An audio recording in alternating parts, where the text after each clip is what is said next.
Hi, this is Rabbi Chaim Coffman. I want to welcome everyone to our 21st installment of the Torah portion of the week. We're holding by Parshas Ki Tisa, and we're talking about the building of the Mishkan. And then we have the whole story with the sin of the golden calf, as Moshe Rabbeinu delays coming back to the Jewish people, and they made a mistake in the calculation, and everything that went on with the sin of the golden calf. So we'll have to see, what exactly that's all about. One aspect of the parsha I wanted to speak about in chapter 21, verse 30, it says that God says to Moshe, saying, verse 12, "Now speak to the children of Israel, saying, however, you must observe my Shabbos, my Sabbath, for it is a sign between me and you for your generations. Know that I am Hashem, who makes you holy. You shall observe the Sabbath, for it is holy to you. Its desecrator shall be put to death. For whoever does work on it, so shall be cut off from among its people. 6 days work may be done. On the seventh day is a day of complete rest. It's sacred to Hashem. Whoever does work on the Sabbath day shall be put to death."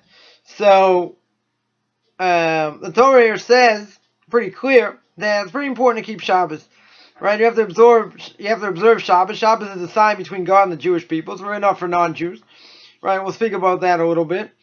And you have to observe it. And if you don't observe it, then desecrator shall be put to death. So now let's understand. For the last number of chapters, the Torah has gone on into great detail and discusses the building of the Mishkan, right? The building of the tabernacle. Now remember, the tabernacle was built, had tremendous amount of dimensions that the Torah goes into great detail about it. The tabernacle is what the temple became in the future, and we spoke about the idea of God bringing down His essence, so to speak, His Shekhinah to this world. God says, build it for me, and I will dwell amongst you. Right? A little bit hard to understand how God constricts Himself, so to speak, and sticks Himself in a box. Right? That's a little bit hard to understand. But we have all these verses of building the Mishkan, right? The beams, the loops, copper, the gold, the silver, the hooks, the this, the that. It goes into great detail. Right? The next two parshas afterwards, Vayakel and Pekudei, right? The recapitulation of building the Mishkan. So all of a sudden, out of nowhere, seemingly, the Torah says, by the way, you have to keep Shabbos. Right? It says you have to keep Shabbos. It's a sign for me and you, for all generations, etc. So anyone who wants to make the mistake and say, well, maybe Shabbos should only been kept in that generation, right? Or maybe the generations before they came to the land of Israel, right? The people of that generation had, because of the sin of the golden calf, which we'll get to, right? They had to wander around the desert for 40 years, until they got into, until they got into the land of Israel. So let's backtrack. So really, because of the spies, the sin of the spies, they're not allowed into the land of Israel. But the sin of the golden calf brought the world to a place where, the people were on a much higher level when the Torah was given, and they had actually gotten to the point of where the world was before Adam had sinned. And now, after the sin of the golden calf, so they went back to, they went down many levels, and, the world is still the same, as it was then. Be that as it may, another thing to keep in mind before we get to the idea of Shabbos, another thing to keep in mind is that the sin of the golden calf comes up now, but it really happened earlier. Right? It happened a lot earlier. So Rashi, other commentators say that Ein Muktam Amucha b'Torah.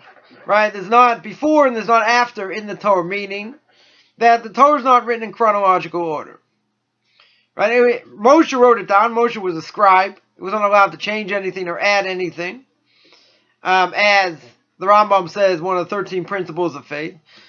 Be that as it may, the parsha over here, the sin of the golden calf, happened much earlier. Right? So then, you can ask the question, what's it doing over here? Right? A lot of times, commentaries will ask, why is this over here? It should have been here. Right? It should have been earlier, it should have been later, whatever the case is. And the reason is because Moshe wrote it down, just didn't write it necessarily in that order. But back to Shabbos. Right? So the Torah says that you have to observe my Shabbos, even though it doesn't tell you how to do it. That's why there's also, it's important to have a oral tradition. Because without an oral tradition, you wouldn't know what to do. And here it's pretty clear that if you don't get it right, you get the death penalty. Now you have to understand what the death penalty was as well. That a person had to be warned, that the temple had to be in existence. Without the temple being in existence, you wouldn't get the death penalty.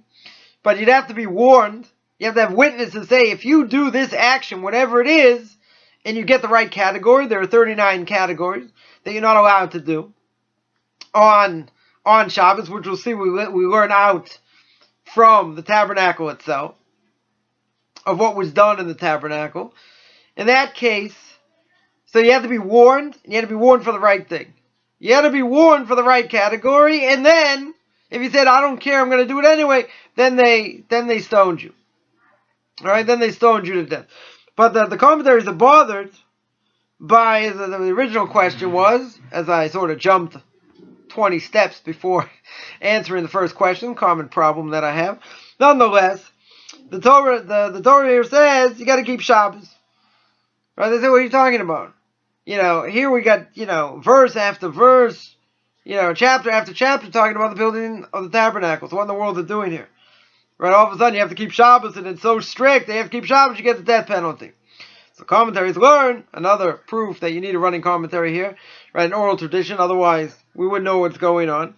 So the commentaries learn, what's the juxtaposition between these verses, right? The verses are put in order for a reason. Right? Sometimes we're privy to information why one verse is put next to another. But usually there's a reason. Right? It's not haphazard.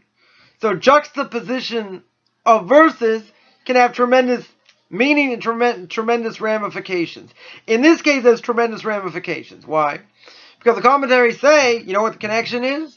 Just like we talked about all these things that are done in the Mishkan, in the building, in the sawing, and the dyeing, and all these things that went on, in the weaving, etc., all these things that went on in the tabernacle. Well, guess what? They don't supersede Shabbos. These categories, these acts of work, so to speak, work's not necessarily a good term, right? We translate malacha as work. It really means creating, or changing its state. Let's say you take something raw, you put it on, you cook it, right? You made it now inedible. It was inedible, and now it's edible. You changed its state. You built, you destroyed, right? You're changing state, so to speak. So you have these 39 categories. How do we know? Where are they located? We only have a couple that are mentioned in the Torah, right? We go back to Parshas Aman, when the Torah is given, and they got this manna that fell from heaven, and that's how they were nourished during the years in the desert. They weren't allowed to collect it on Shabbos. So one of the categories of the 39 categories is you cannot carry on Shabbos. It means you can't carry from a public domain to a private domain, or private domain to a public domain without an eruv, without a rabbinic constructed eruv that allows you to carry. So in that case, we have all these. Another category that mentions it says you're not allowed to cook.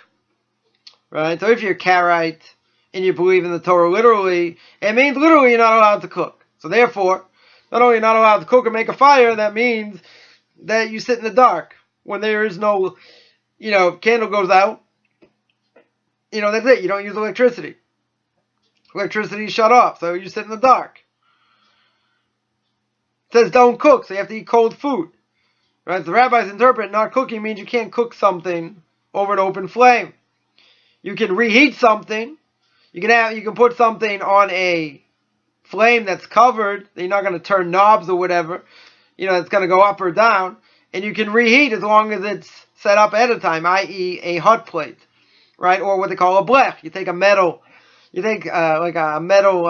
square, let's say, a square like this, and it covers your burners.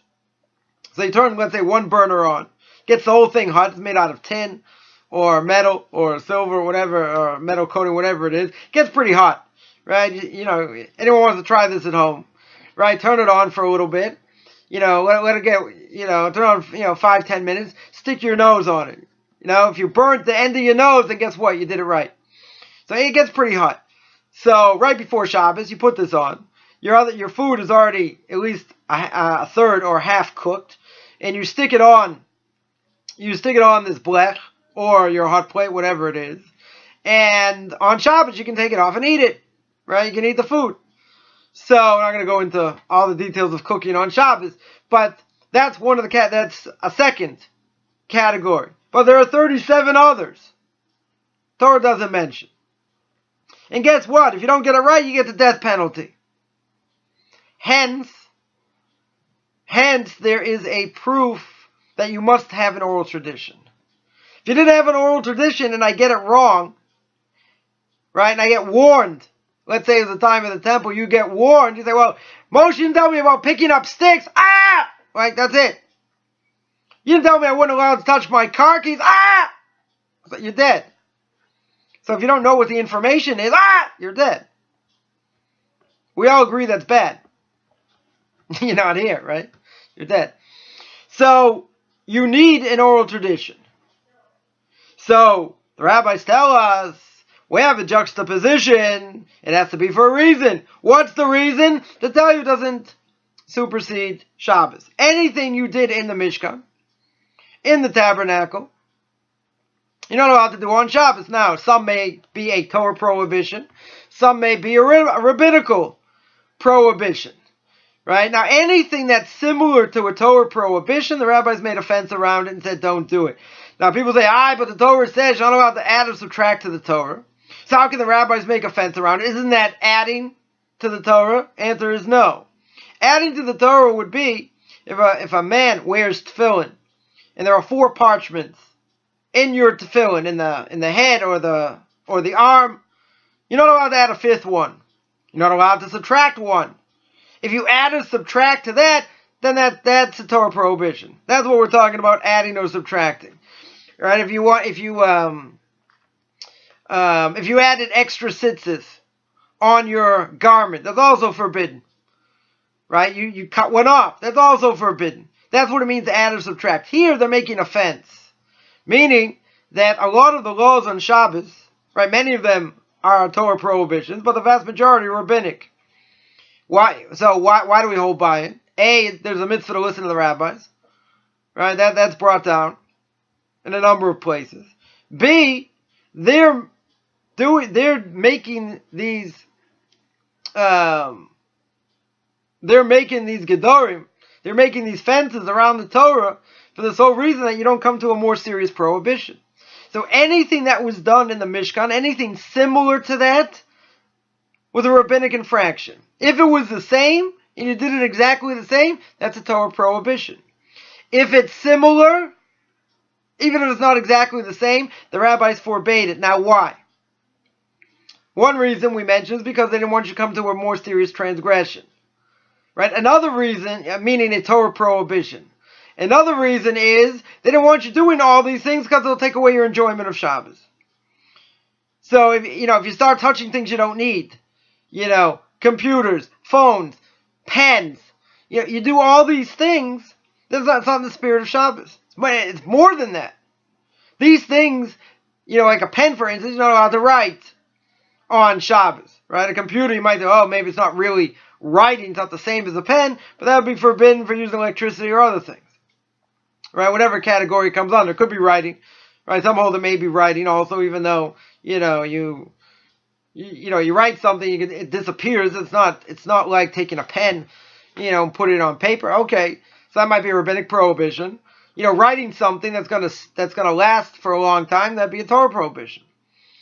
So part of the reason why we're not allowed to do these things, again, is either you're gonna come to a worse transgression, i.e. a Torah prohibition, or you're going to do these things that are similar, and if you do these things that are similar, it's going to take away your enjoyment from Shabbos. People say, well, I really enjoy, doing X, Y, or Z, so it should be permissible. Then we're going to see, right, exactly what what Shabbos is, right? So that's one idea. That's one idea the Torah says. Comes along the Rabbeinu Bachai. Now the Rabbeinu Bachai on verse 14, he says you have an obligation to guard Shabbos. So Rabbeinu Bachai brings a medrash. He brings a medrash. Verse 16. He says there's an obligation to keep Shabbos, right? Verse 16. It says children of Israel shall observe Shabbos to make the Sabbath an eternal covenant for their generations, like we say by Kiddush on Shabbos day. 6 days may you work, 7 days a day of complete rest, sacred to Hashem. Whoever does work on the Sabbath day shall be put to death. Okay, that's pretty clear. So Rabbeinu Bachai says on that, what does it mean? Sorry,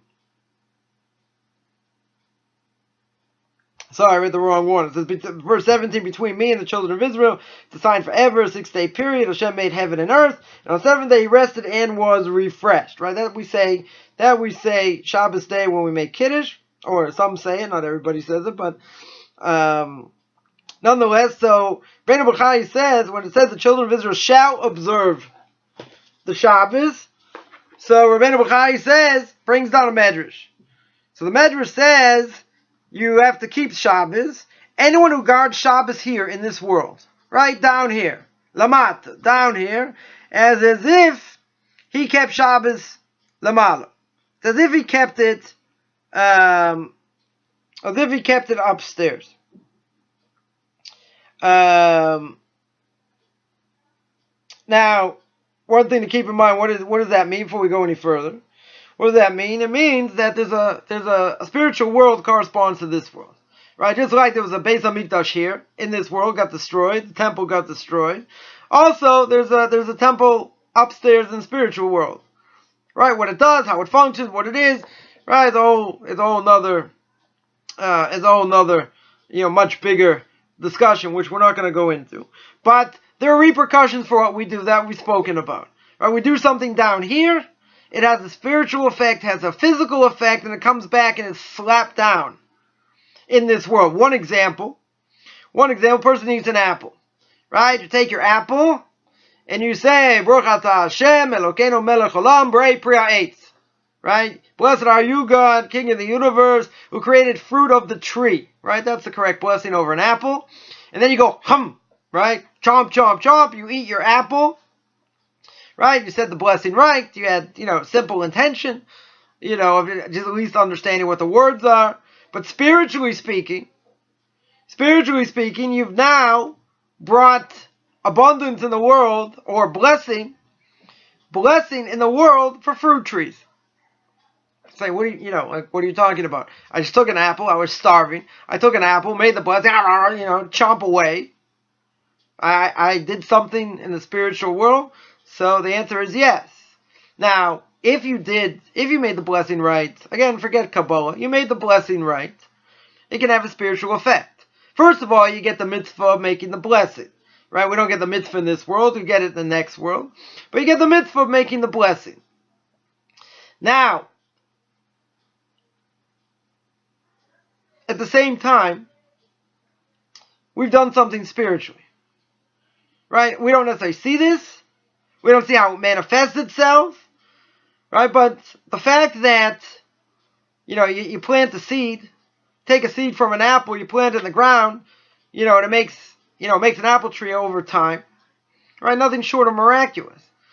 Food that we have and how it's grown and everything else, nothing short of miraculous, right? You have places that don't have food, places where we've been famine, right? But a lot of that, is done by their own people.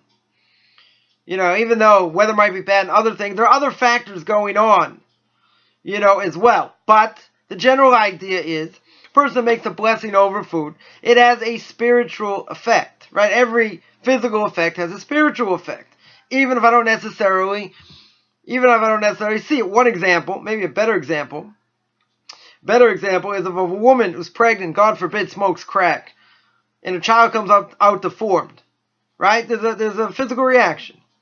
Right? There are repercussions. So if that happens, is it the child's fault? No. But there's a reality. If you do this, your child could come out deformed. most likely. Right? It's a physical reality. Now, what happens if a person's married? Right? A Jew is married, and this Jew shacks up with someone else, the woman has a child. Right? Let's say they're both married, we'll make it easy. She's married to someone, he's married to someone, and she gets pregnant, they have a child. That child is a mamzer, what we call a bastard child. Now, this child, a bastard child also doesn't just mean coming from this union. It could be any number of unions that are forbidden, right, to the person.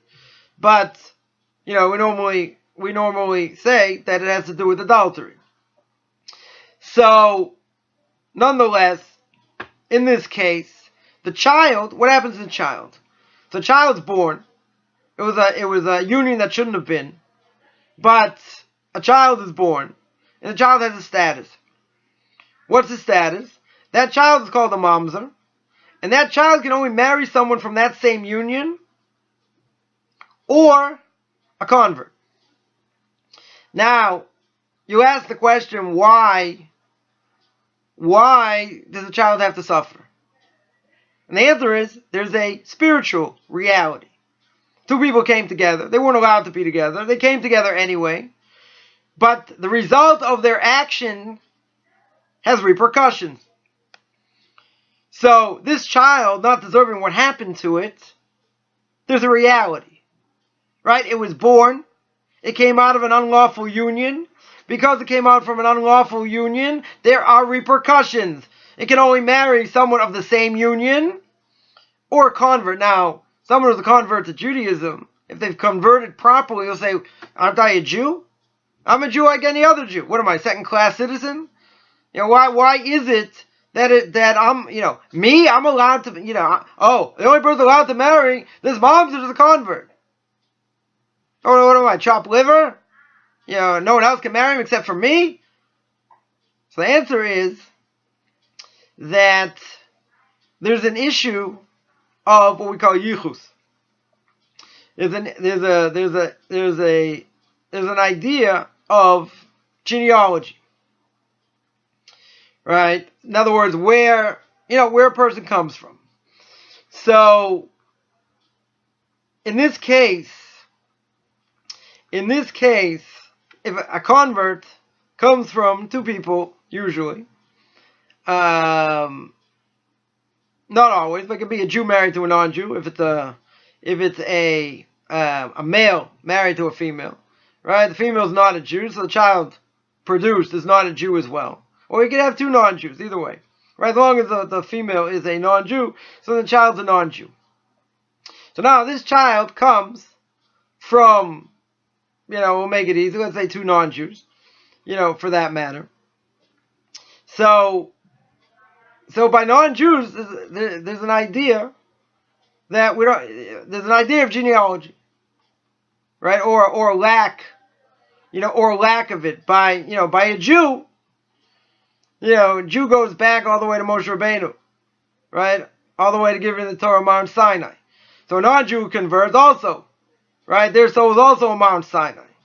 The issue is that there are only certain people, a convert, there's only certain people that can't marry, right? They can't marry a Kohen, right? Kohen has a he's got a specific lineage, he has to keep his lineage, and he can only marry certain people. So a convert gets disqualified. Now, Jewish women can also get disqualified. We don't necessarily distinguish between a convert, but again, there are certain unions that are going to be, forbidden for different reasons. So, what's the issue with this mamzer? Where did he come from?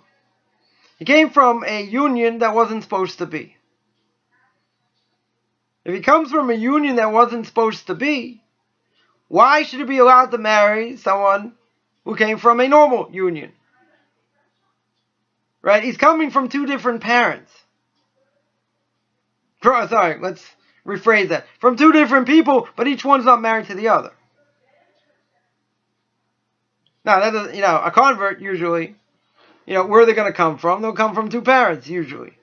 you know, all things being equal. We're not talking about in vitro or anything like that. So this mamzer can only marry someone who comes from either a similar union or someone where, when it comes to genealogy, it doesn't matter. In other words, where they come from, both people that are together aren't supposed to be together. Because they're not supposed to be together, they're only allowed to marry someone who you can't marry somebody who comes from a normal union. Doesn't mean a convert's not a Jew. Right? But their genealogy is not the same as a Jew.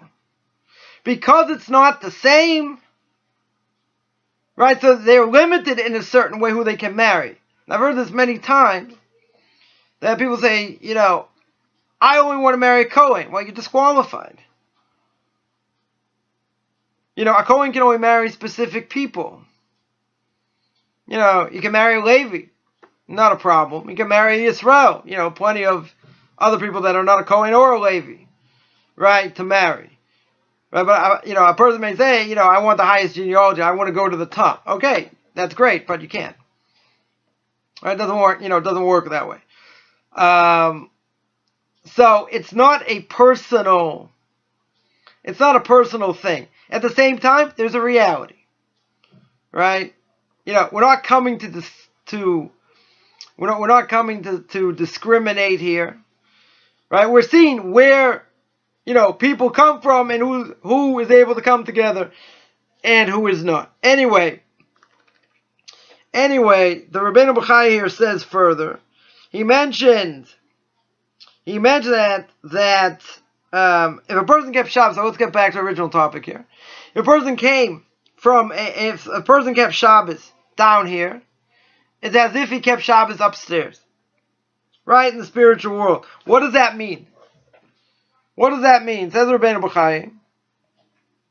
He says the explanation is someone who keeps Shabbos down here, he's giving testimony that he agrees, that he's moideh, that he agrees, umamin, and he believes in the fact that there's like an imprint above. That when you do something down here, it makes an imprint in the spiritual world. Someone who believes in Shabbos and keeps Shabbos the way it's supposed to. What does he believe? He believes that God runs the world. God created the world in 7 days. In 6 days, he rested on the seventh. So when you rest on the seventh, and we'll see what resting means. When you rest on the seventh, it doesn't mean, it means that you believe that God created the world. And that God runs the world. If you deny that, you deny God. Right? This is black and white. This is clear according to everybody. All rabbinical authorities. You deny keeping Shabbos properly. You deny God. And at the same time, you deny being a Jew. You forfeit being a Jew. You can say, Rabbi, that's radical. Yeah, it is. Right? But there are things that a Jew can do in this world and have the status of a non-Jew. That means you can't touch his wine. There are many ramifications. That's one of them. You can say, why is that? Why should the Torah be so harsh? Because if God created the world, and you believe he created the world, right, it's obvious you have to keep Shabbos as it's supposed to be kept. We're not talking about compromise. We're not talking about relying on lenient opinions. We're talking about keeping it the way it should be. If not, you deny God. Again, this isn't something made up. This is something that, all rabbinical authorities agree to. So the Rabbeinu Bachai takes it one step further. Rabbeinu Bachai says, you nullify that? You nullify this idea? Then what happens? He says, you nullify it. It means it's like you didn't even keep it at all. What? I don't believe there's a spiritual imprint in the world That really denies God? That means I nullified it? So let's ask a very potent, serious question. Person wants to keep Shabbos. Person makes compromises when he shouldn't. And picks and chooses when he shouldn't.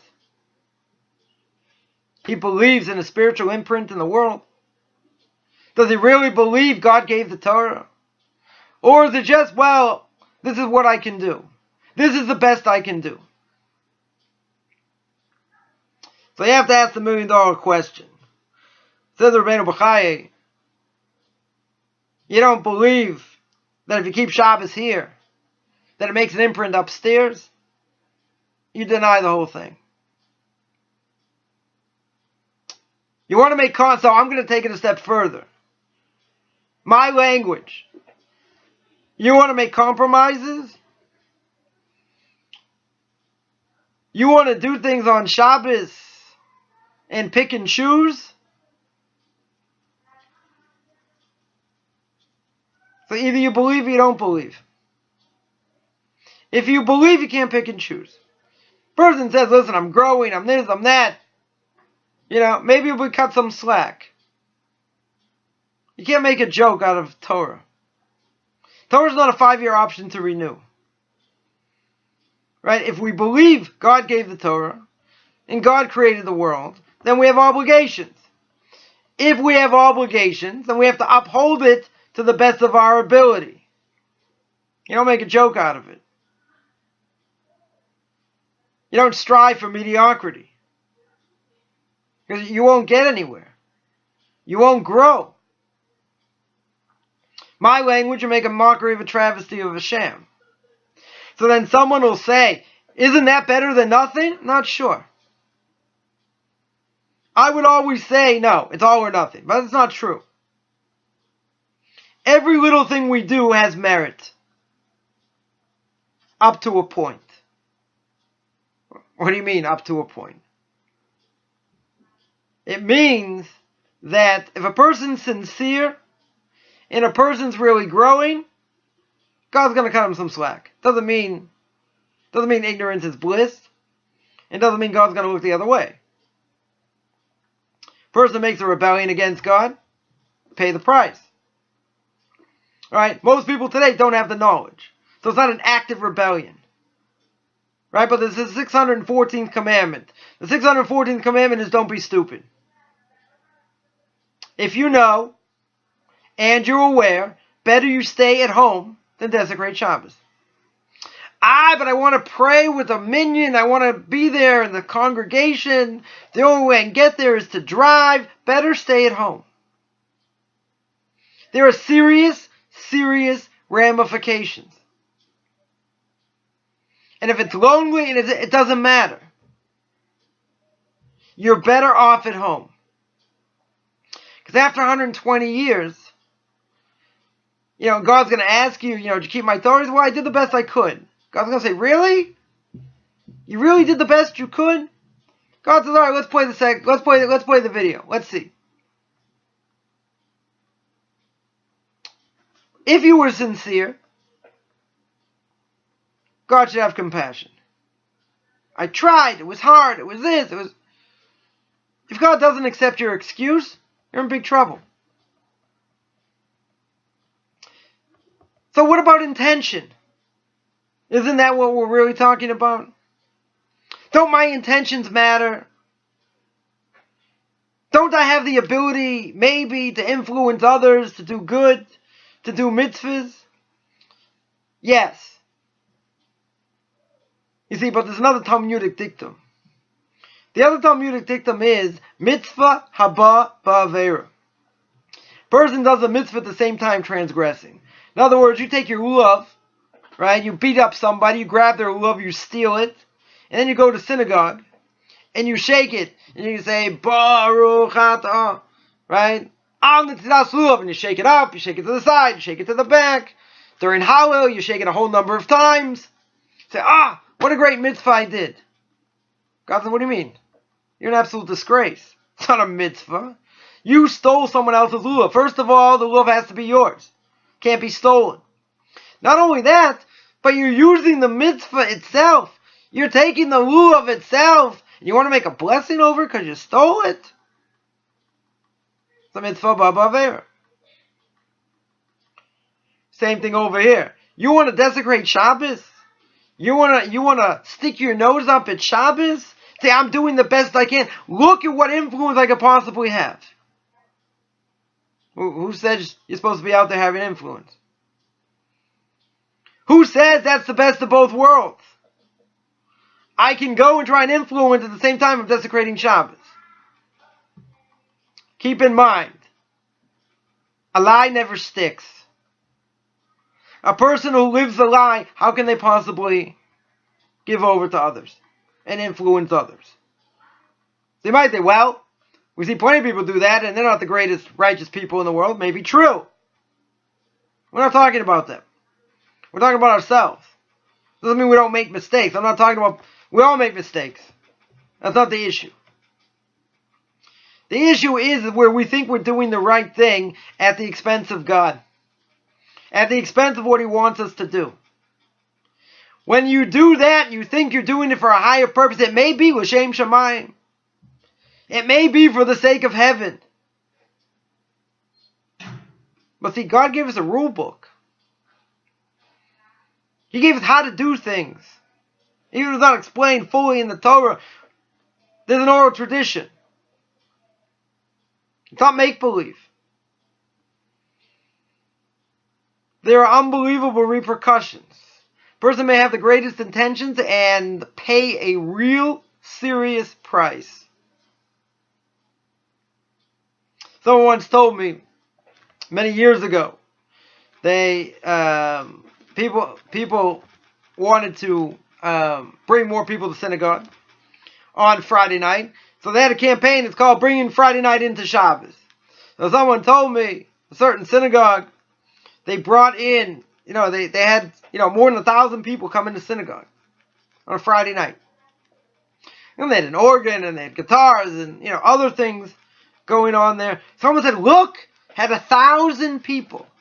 So I said, well, who's going to do the follow-up? How are you going to bring them closer? Other things, right? More practical issues. But someone asked me, look at that. Isn't that a tremendous thing? I said, no. So I said, why not? Look at all these people you wouldn't have seen in synagogue. True. Can't deny that. At the same time, we have this premise. The premise is mitzvah ba'avera. You're going to bring people in, 1,000 people. And you get them all hyped up. You're going to play the organ and all this and all that. Let's say, it wouldn't be such a big problem, according to Jewish law. So if that's going to bring more people in, it's going to help them grow to observant, maybe I would agree. Maybe. But you see, that can never happen. You may get individuals. Again, maybe. But on a wider scale, it's not possible. And the reason is because it's based on a lie. And when you have something based on a lie, it's not going to stick. Maybe it'll be around for a little bit, but in the long term, it's never going to stick.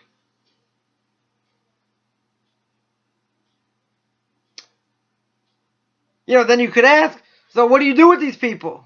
They wouldn't come otherwise. So don't let them come. Try and get them other ways. We want to give over purity. We want to give it over in its essence. You're not going to bring these people back by playing a banjo and, whatever. Again, maybe it'll spark somewhat, whatever. Maybe. Not the vast majority. It's a joke. Forget the halachic issues. It's not something that's going to stick. And also, we want to reach people the best way we can. But it doesn't mean we have to denigrate ourselves to do it. Doesn't mean I have to come to them on their turf. I do that, that damages me. So you say, what, you're so weak spiritually that if you did this, it's going to affect you? So imagine you live in a place where, the vast majority of people around you don't keep Shabbos. So you walk in the synagogue, you see a Jewish neighbor mowing his lawn, see someone else doing other things. You wish him a good Shabbos, you walk to shul. Well, but the reality is, we should be jumping out of our skin and saying, no, it's Shabbos, how can you do that? It should pain us. That's how we should react. The problem is, we say, oh, he doesn't know any better, he never really learned, and, his parents did this. We can make up any number of excuses. Giving the person the benefit of the doubt. But what does that do? In reality, what does that do? It just makes our resolve weaker. Because if a person sees it, and they witness it, it just means Shabbos isn't important to them. Because the reality, you should be jumping out of your skin. That's how important Shabbos is. Obviously, you do that, you're not going to bring anyone closer. Anyway, it should pain us. So if we say, well, that's the norm, and that's what people do, and, what can I do about it anyway? At the very least, it should pain us. Because you know what? If it doesn't pain us, then there's something wrong spiritually with us. If we say, well, that's the way of the world, what can I do? I grew up in a hick place, and this is what people do. They don't know any better. At least give them something better than nothing. But what's going to come out of it? Does it bother you? People desecrate Shabbos. Shabbos isn't important. I'm going to bring them back. I'm going to this. How much of an effect is it going to be on you? Negatively? Or how much of a positive effect is going to be on them? It's not going to affect you negatively. Can't imagine it wouldn't affect someone negatively. It has nothing to do with someone being strong or weak in Torah. It's a spiritual reality. And the spiritual reality is that if I see something,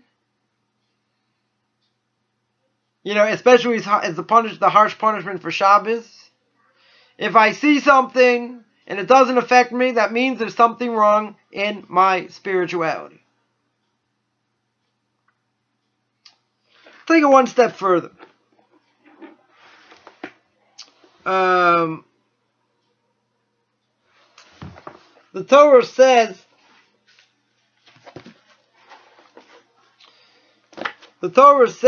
that in verse 14, we'll just see it here. It says, you should observe the Sabbath as holy, desecration shall be put to death. Right? And your soul shall be cut off. Now what does that mean? What does that mean the soul shall be cut off? Because the reality is we see plenty of people don't keep Shabbos. They're still alive. Right? We don't have the death penalty today. We don't see. We don't have a temple today. Even though we mentioned that corporal punishment still exists, even though there is no temple today. But you see plenty of people that don't keep Shabbos.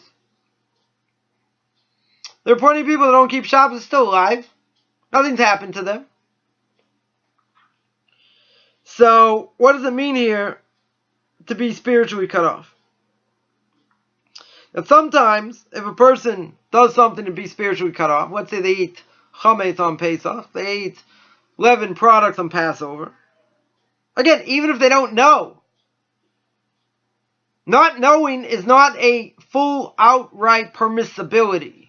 You're still going to be held liable at a lesser level. Unless you could have found out, and this is the scary part, you could have found out of what the Torah wanted from you and you didn't. If you lived in Idaho and you grew up as a potato farmer, you knew nothing about Torah, no offense to anyone in Idaho that grew up there. But you grew up in Idaho, you don't know any better. Could be ignorance is bliss. You'll be held much, you won't be held as liable as much. You'll still be held liable, but not as much. Hard to imagine this day and age, right? The way the internet is, a person can find out information if they wanted to. The person never knew and they didn't find out they were Jewish and then they find out later that they're Jewish. Okay, that's something else. People can't say they don't know there's nothing out there.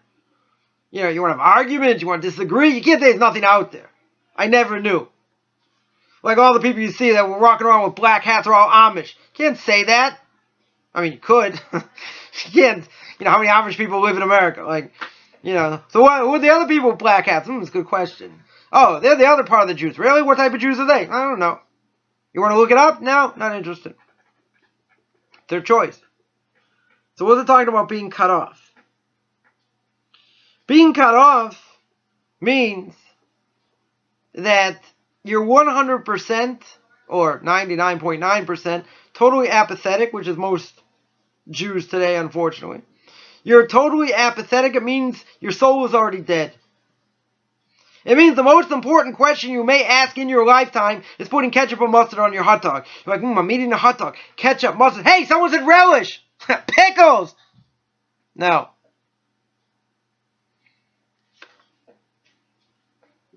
You know, I always say, you want to see the pulse of where people are holding, walk into Walmart. Go into a Home Depot. Just walk around, hear what people talk about. I don't think I'm too far off. A lot of times, just ketchup or mustard on my hot dog. Be that as it may, that means that the soul is so dead. You know, it's like trying to start a Jeep with a 9-volt. Good luck. So basically, the person walking around is alive. His soul is pretty much dead. Doesn't mean it can't have like a nuclear bomb go off and reignite it. No, doesn't mean that. The person can always come back, no matter how far down he is. But you see, when you put so much garbage on your soul, you know, what happens is the soul just sort of disintegrates. Because the soul needs to be fed, just like the body. If you don't feed the soul, soul dies. Then you say, ketchup, mustard. People are very shallow. It's unfortunate. But people are very shallow. And the reality is, there are many people walking around today, all they're lacking is burial. Spiritually speaking, there's nothing there. Does it mean it can't be reignited? No. You know, no one's ever really that far gone, right? Unless God takes away your free will, right? Which happened by Pharaoh. Most people are not like that. So as Mori Rebbe or Moshe Sternbach Shlita maybe well says, you have people who do this over and over and over again. Or maybe they compromise and do other things. And so, yeah, maybe, you know, we'll cut some people some slack. Maybe they're doing some things or whatever. But the mere fact that they're doing things, you know, like not keeping Shabbos, eating leavened products on Passover, it just dulls the soul more and more and more. Till basically, you know, the soul almost gets disintegrated. The soul got totally disintegrated, the person would be dead. Right? You wouldn't be able to live. Soul controls the body. Soul leaves the body, no body. Right? Body dies. So the idea is that even if they're still alive, somebody here points out, it's almost as if they've lost their free will. If you look at somebody who's apathetic, they still have free will? They have free will.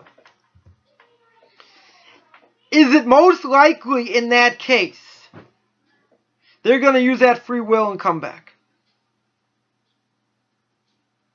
It may happen to individuals, not going to happen to the majority. If the soul's been crushed enough, he just finds other things, he'll find other things to fulfill it. But it won't be Torah. So therefore, it's like, you know, the soul just like waiting to die. Just waiting for its time, and then, you know, it's basically dead. So again, this may seem, you know, extreme. But see, it means the soul is cut off. What does that mean? How can a soul be cut off if you're still here? If a soul is cut off, that means you die. And this is a scary thing. There are thousands and thousands of Jews out there that don't know very much or anything about their own religion. They don't keep kosher. They don't keep Shabbos. They do other things. Whatever it is, there are many things that dull the soul. A person doesn't keep kosher, it dulls the soul. It makes the soul impure. Say, what I eat makes it impure? So, simple explanation is, as the Talmud says, it just kills it. It affects it in a totally negative way. And eventually it leads to apathy. Because the more you do it, it just eats away.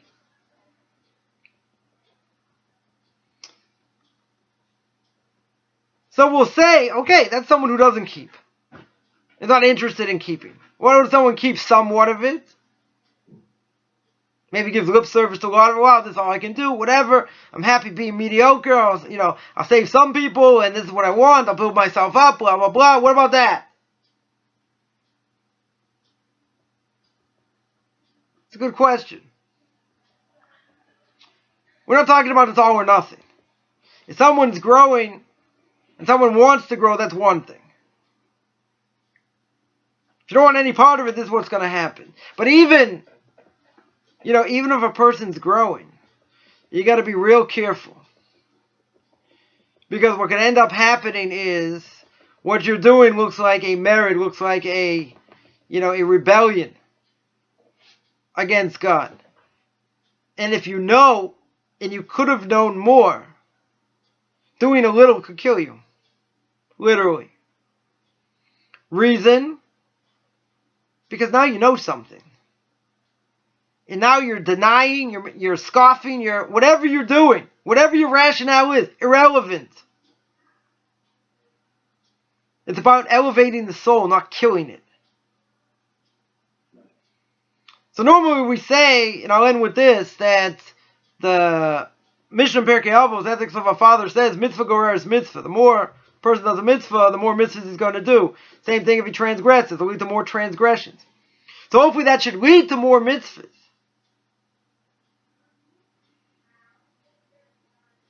But if a person knows they have obligation, and they don't do it properly, and a person says, well, I'll see where it takes me. We'll see what happens. That means you're in the hands of the evil inclination. That means you're right in the hands of that Yetzer Hara. And the Yetzer Hara says, oh, I'm going to take you here, I'm going to take you here. Oh, we'll build you up, we'll do this, we'll do that. You'll never get anywhere. And then you pay the ultimate price where your own learning gets affected. And where you're trying to affect other people has a totally negative effect on you. You're not going to see that per se. You may see it later. And then the obvious question is going to be, was it worth it? So I can't answer that. I can say from what I do know, you're playing with fire. Literally. No one ever wants to have their soul cut off. We want to grow. We want to become the best people we can. It doesn't come with shortcuts. It doesn't come with mediocrity. It comes at the demand of striving for excellence at the highest level. And if it would mean that I can't get somewhere because I live too far away, better you stay home and do what God wants than make a mockery or a travesty of a sham of His Torah. I also give classes to people who want to convert into Noahide. You can take a look at my Facebook fan page at Beyond Orthodox Conversion to Judaism. You can also take a look at my fan page on Facebook at Beyond Noahide. You can also take a look at my blog, Rabbi Chaim Coffman.blogspot.com, RabbiChaimCoffman.blogspot.com, and everyone have a good Shabbos.